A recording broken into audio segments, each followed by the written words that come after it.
Now, some breaking news. Alexander Isak is due back in Newcastle today following his personal training camp in Spain. The Newcastle striker has been training at Real Sociedad's training headquarters on his own after refusing to travel with Newcastle on their pre-season tour of Asia. Isak reported a thigh injury and travelled to San Sebastian to recover with his own staff. Well, Eddie Howe said this morning out in South Korea that he found out Isak had travelled to Spain via the media. Liverpool yesterday had a £110 million bid for the striker rejected by Newcastle. Newcastle this morning, meanwhile, made a £70 million offer to RB Leipzig for Benjamin Sesko as they attempt to line up a replacement for Isak should he leave for Liverpool. Newcastle are due back from their pre-season tour on Monday.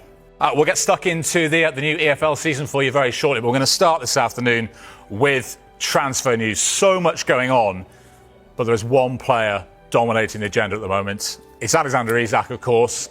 Liverpool having that bid rejected yesterday, around £110 million. Will they come back with another offer?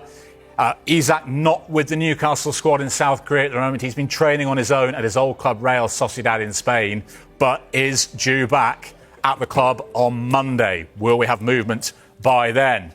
Let's see what the guests make of this. Lots of stories to come to, but I want to focus on Isak for now, Clinton. I mean, Liverpool have already spent the best part of £300 million this summer. If they get Isak as well, Sky Bet, by the way, have him odds on to move before the deadline. Does he guarantee them another league title? I thought before they got Isak, they were guaranteed another league title. I think the signings they've done have been very, very, very good. I think we saw the job Arne Slot done last season. It was a fantastic job. But I think getting Isak, that tips them. They're favourites anyway, but even more so, you might as well give them the trophy like that. That's my opinion. It might not be everyone's opinion. It's not going to be everyone's in the Premier League and the teams that are fighting for it. But I think Isak, he's the real deal, Jules. He's got all the ability. It won't take him time because he's played in the Premier League for many seasons and delivered. He had an outstanding season last season for Newcastle. Newcastle would be devastated if they lost a player of that calibre. But for me, he's the real deal. He's the complete centre forward. He can do everything. I think he's one of the best around in the world. That's a great finish. He give the ball away. He scores all kinds of different goals. His movement's good. This is a header that comes to him at the back post. Really good finish. And I like him. I think Liverpool would be outstanding. It'll improve Liverpool. And he's an outstanding player, but Newcastle will miss him if the deal goes ahead. 27 goals in all competitions last season, Joby, including, of course, at Wembley against Liverpool in the Carabao Cup final. Newcastle value him at 150 million. The first bid was 110. 150 million pounds. He's clearly very good. Is he worth that?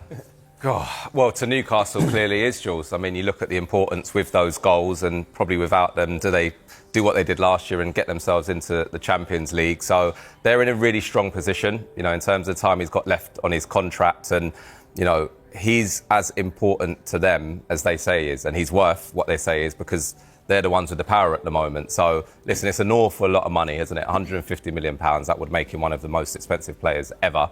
But like Clinton said, for me, if you look in world football, is there a more complete number 9? And I think the way that Liverpool play as well, we saw with Diaz having to drop in at times last year and being that link player as well, he can go in behind. I don't think they're quite going to get to 150, but clearly that's their starting point, and they can be really, really bullish with that figure. I'm sure the Evertonian on the panel is delighted to see news of Isak arriving at Anfield soon. I mean, Joby said making one of the biggest signings of all time. I think he'd be behind Neymar and Magpie. He'd be third on the all-time transfer list. I mean, do you put him potentially, given he's still mid-20s, in that bracket? I think that's the thing, the fact that he's still mid-20s, he can still get even better. I think the only downside, if there is a downside, is the injury record. But in terms of, the player that he is, exactly the same as what the boys have said. He is the complete forward, isn't he? He's got everything about him. Obviously, his goals, we saw some of them there.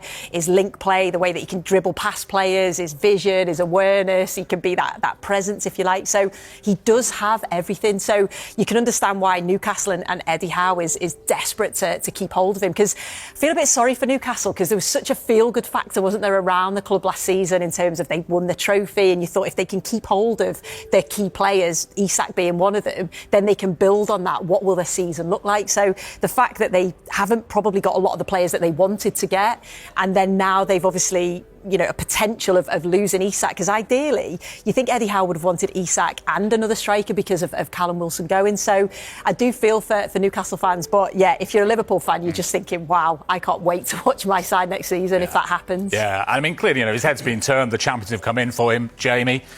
The rest of the Newcastle team are out in Asia. He's been training at his old club in Spain, reported an injury, so couldn't go on the tour. How do you assess the way he's handling all this?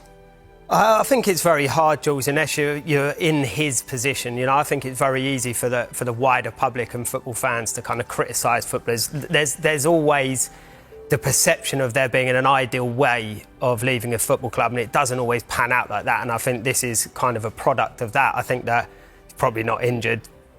As we know, it's probably a bit of a tactical one. I think my gauge on it is that I know 150 million is a lot of money, and I don't think it will quite get to that point. But I think Newcastle have set a bar of 150 million in the interim, knowing that they're not going to pay it, for them to try and source a couple of other decent strikers, and that's what it looks like is happening now. And I think if they can do that, I think they're going to probably meet somewhere in the middle with Liverpool, knowing that they've got a couple of people to come in. And I think there was talk of two, and I think Wissam might have been one as well. And if you get that, like Sue mentioned before, you did probably need two to compete. And I think at times Newcastle fell short when Isak was injured, that they didn't quite have that replacement. So for Newcastle fans, it might feel down in the dumps at the moment in terms of where the season might look. But you could spin it in a positive way and say you're going to get two players where we spoke about before, that if they can, I know then there might not be Isak, but together they could chip in and get to those kind of levels and keep them,